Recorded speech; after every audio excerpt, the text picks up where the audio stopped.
Stirling engines! Actually, what we're here to do today, we're going to be doing a tutorial. Today I got time, cuz. How to. I'm going to get your Stirling engine built and we're going to get the Stirling engine running, so come with me. We're gonna have what we're doing here is a 23-ounce can that we're going to be using. So what we're going to be doing is we're going to be taking the can. We want to measure it to, it can actually go up to like I'd say up to 80 millimeters would be okay, but we're going to start ours out. Since the first can, we're doing really a first time builders tutorial. You go here, you can measure the can. I say I'm going to do mine at about 105 millimeters, which is 105 millimeters. You can lock it there. You can lock it there. I usually just take it and make a little scratch mark. That's 105 millimeters. And 105 millimeters is really 10.5 centimeters. It's all in one the same. So we're going to really take your edge razor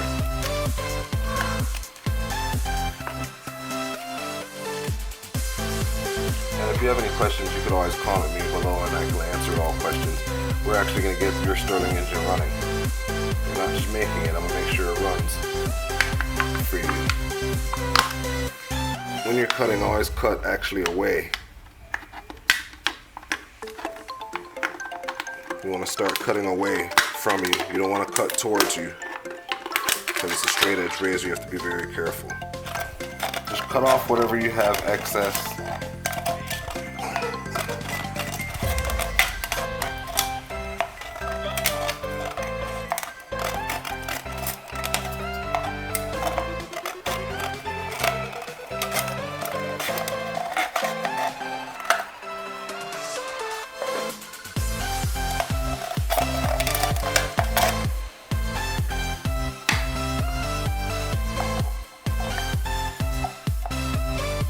Okay, 105 millimeters.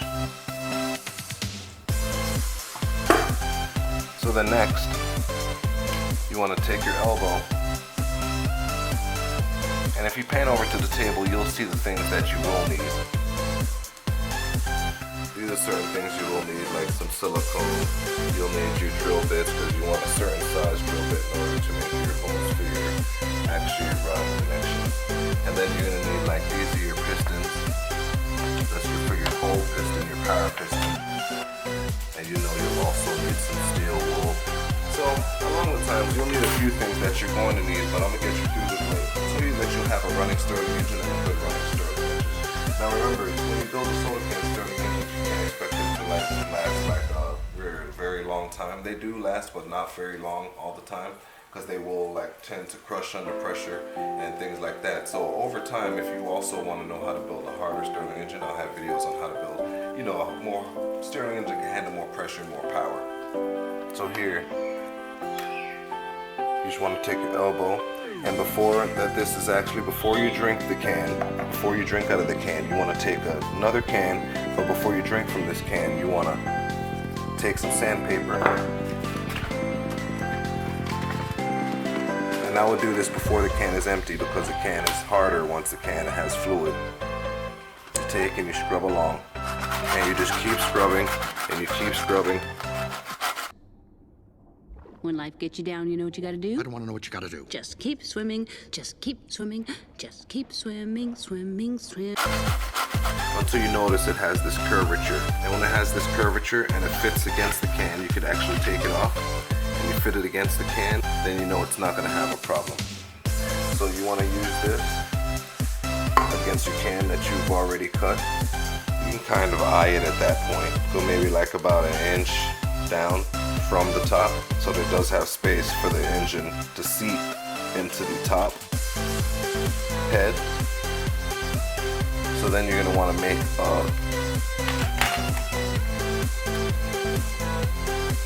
a circle around this, around the engine. Make your circle around the engine so you know where you're going to be making your marks. At that point, I just like to make a couple triangle shapes. Rather than cutting out the circle, I don't cut out the circle, but you just make couple of these like triangle shapes.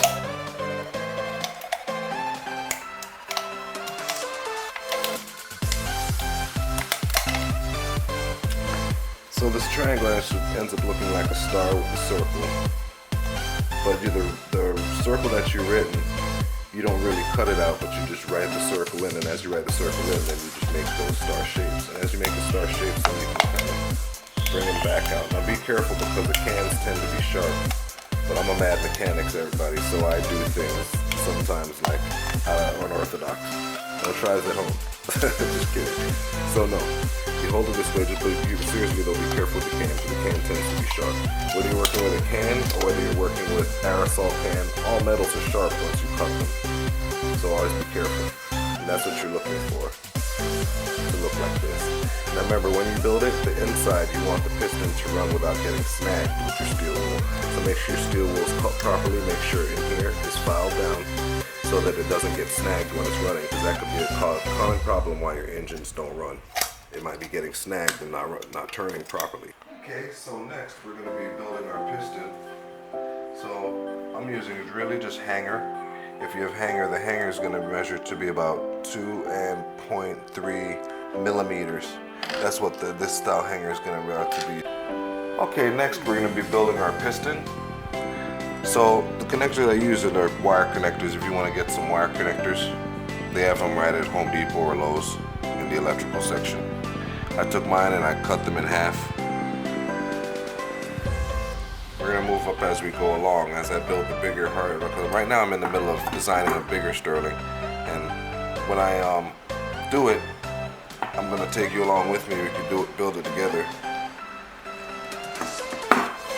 Big Stirling engine, but this is where we're starting because, like I said, I just recently, not long ago, started building Stirlings myself. So if you see them other videos, I do have like the Stirling I built. That one was built out of aerosol cans, so it's harder material. And then the one I'm building now is like out of steel, and so just building them as I go along. The piston that we're going to be building is going to be 40 millimeters because the can that I have here is actually 100 millimeters, so we're gonna do the 40. Should be at least 1/3 of the can. So the piston you build is gonna be 1/3 of the can. So figure you're gonna go 1, 2, and 3. So it'd be 40 the 3 times, and it adds up perfectly to where it'd be. Because 40 times 3 is 120, but 20 millimeters is taken away from where I put my cold piston, where it mounts. 20 millimeters is actually taken away, so you could actually say 100. But still, that 40 millimeter piston will work. Depending on the millimeter size of your piston, they get different RPMs. It'll do different RPMs depending on the millimeter size that you make your piston. So you just want to take your steel wool, you want to make sure it's nice and stretched out. Make sure it looks like kind of fine and hairy. And you want to take your rod. I measured it already at 40 millimeters, both, and you can just start lightly wrapping the steel wool. The only place you need it to be tight is right there in the first beginning curve, the first roll that you make. But after that, you just want to roll it loosely. Okay? And that's how that goes there. So, before we get into there, before we start the rolling process, just make sure, like I said, your steel wool's nice and fine and rolled out. So now I can show you the next step. Now we're about to build our piston. You want to tighten the connectors tight because you don't want to have to go inside of your engine for no reason. You don't want to have to go in there unless you really absolutely have to once you build it.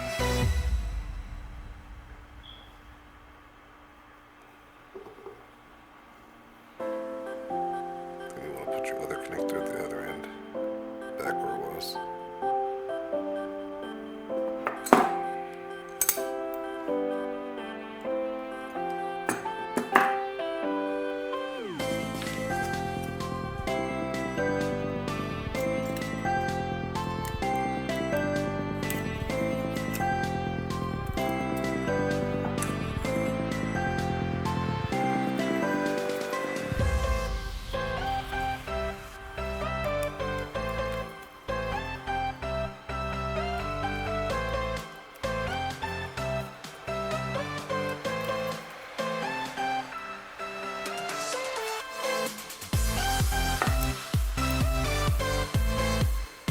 when we build this piston, these are actually the tops of cans.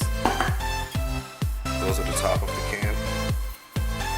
I'm going to show you in a minute the easiest way to get those lids of the can.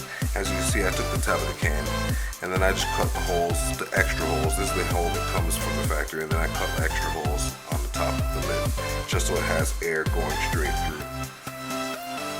through the piston. The steel wool piston is a good piston because it's a regenerative piston. I hear a lot of people say they put things in the bottom of their Stirling engines to keep the regeneration going, depending on what kind of piston they use. But the steel wool piston that you use, steel wool piston actually regenerates itself as it moves up and down through the hot and cold expansion that's going on. It actually is a regenerative piston itself, so steel wool is a pretty good piston for the smaller Stirling engines. As you get the bigger Stirling engines, you use bigger things. You could use bigger steel wool and things like that, but there's all different kind of things. You just have to use your own, your own idea and see what the best thing that works for you. The most important thing is once your Stirling engine is actually sealed, and once your Stirling engine has like good heat running it, then it's gonna run no matter what. As long as you have heat for it, and then you have like it sealed, then it's gonna run. Piston does matter how you do the steel wool piston. You don't want the steel wool piston against the wall too much. It can touch the wall, but you don't want it too far against the wall to where it's going to have friction and it's not going to be able to spin freely. You want it to be able to spin freely, but at the same time you want it to be nice and snug to where it's going to still have some type of compression. You don't want it to have full compression, like to where it's going to have friction against the walls, but you want it to have a sort of like type of compression. Once you build your Stirling engine and get it running, you'll see exactly what I mean. You want it to stay around 40 millimeters, so you could always like compress it a little bit as you go along. The whole key is to get it to fit inside of your can with the perfect fit. Perfect. As you go along, it's like you just want to adjust her to where she perfectly has to be. Fits in your can.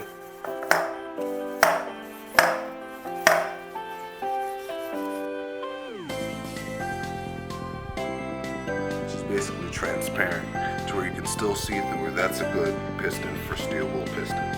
It's just to make sure she at least faintly touches the wall a little bit, make sure she touches against the wall a little bit. That's how you want her to be.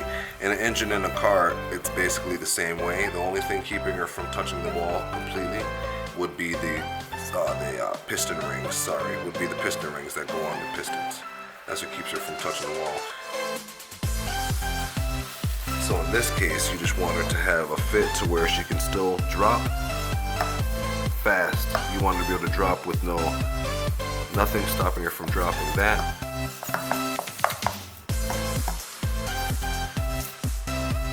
So to fix that, you just form her a little bit.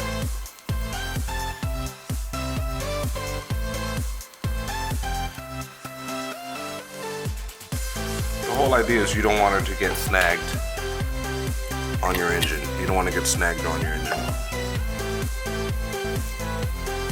I have a lot of engines and parts laying around, especially the soda ones, because I figured I was going to be building soda ones all the time, and I really didn't build too many soda can engines.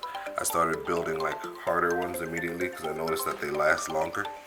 There's less maintenance than the soda can.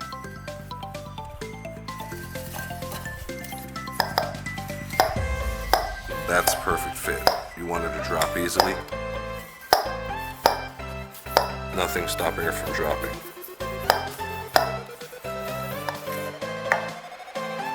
Nothing getting snagged. Okay, next step. So, take your silicone.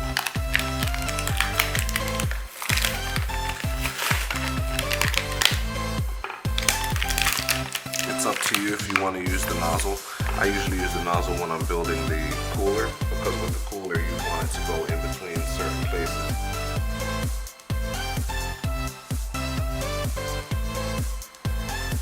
But the whole objective you're trying to get, and that you have to make sure that you get, that's very important, is make sure that your elbow is sealed, because a lot of times why these Stirling engines aren't running, a lot of people have questions, how come the engines don't run? I'm building an engine at home that's not running. They're not sealed. It's either not sealed or their piston isn't placed right. The displacer piston is like not in the right place against, you have to have the right amount of space against the cylinder wall depending on what kind of piston you're using.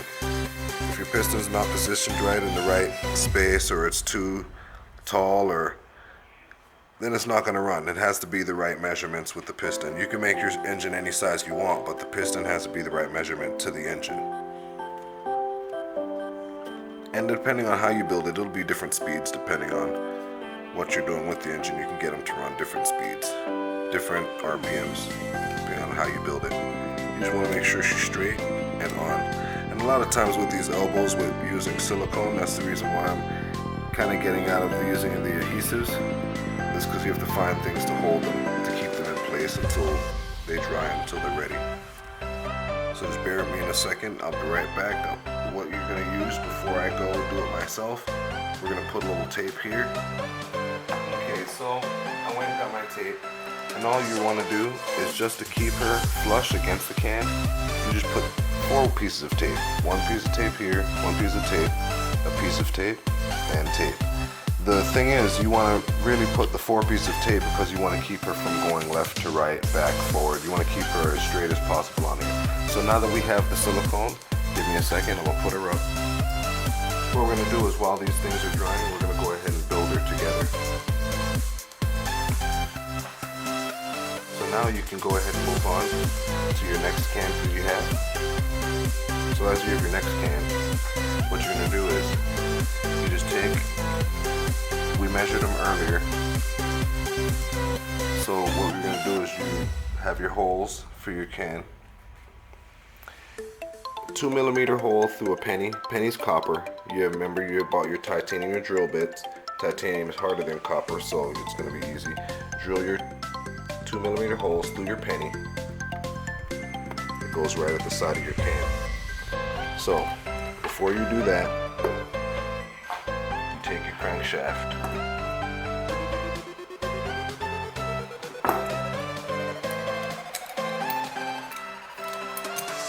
You're going to bend 90-degree angle and a 45. While you build it, let me just come to the other side so you can actually see better what I'm doing. Okay, so you have your 90 degrees there.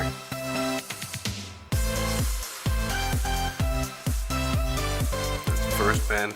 From here, when you have your pliers here, remember just move your pliers just like this over here. And then I'm going to do my bend 1.5 inches across from each other. Like I want my bend to be like basically 1.5 inches.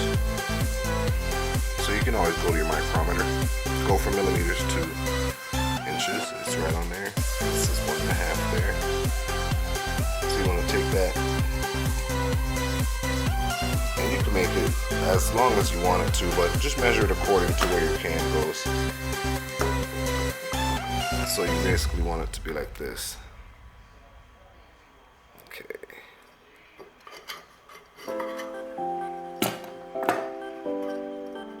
So figure if it's like this, and then you want it to end like the crank stroke, the whole part, you want to end here and then have a little space to come out on the other side. So I'm going to show you here. So you're going to hold it here against the can, just measure it. So then you know that you can go here. You make another bend. Now remember, the first crank you're bending, this is going to be for your displacer piston, so you want to bend them in 90-degree angles. Make sure they're at 90-degree angles.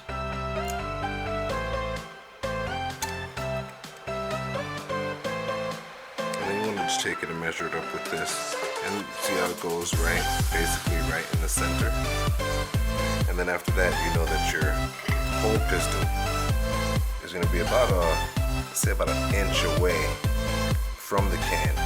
So you want to make your cold piston, you want to start your bend about as it comes out, maybe about a 1/2 inch from where it comes out, and then you start your bend. Maybe in a 1/4 inch, you can go a 1/4 inch out and then start your bend for your 45-degree angle. If you're using a 23-ounce can, you have to measure it according to what size can that you're using. See there? So you take it there, and you can start your bend there.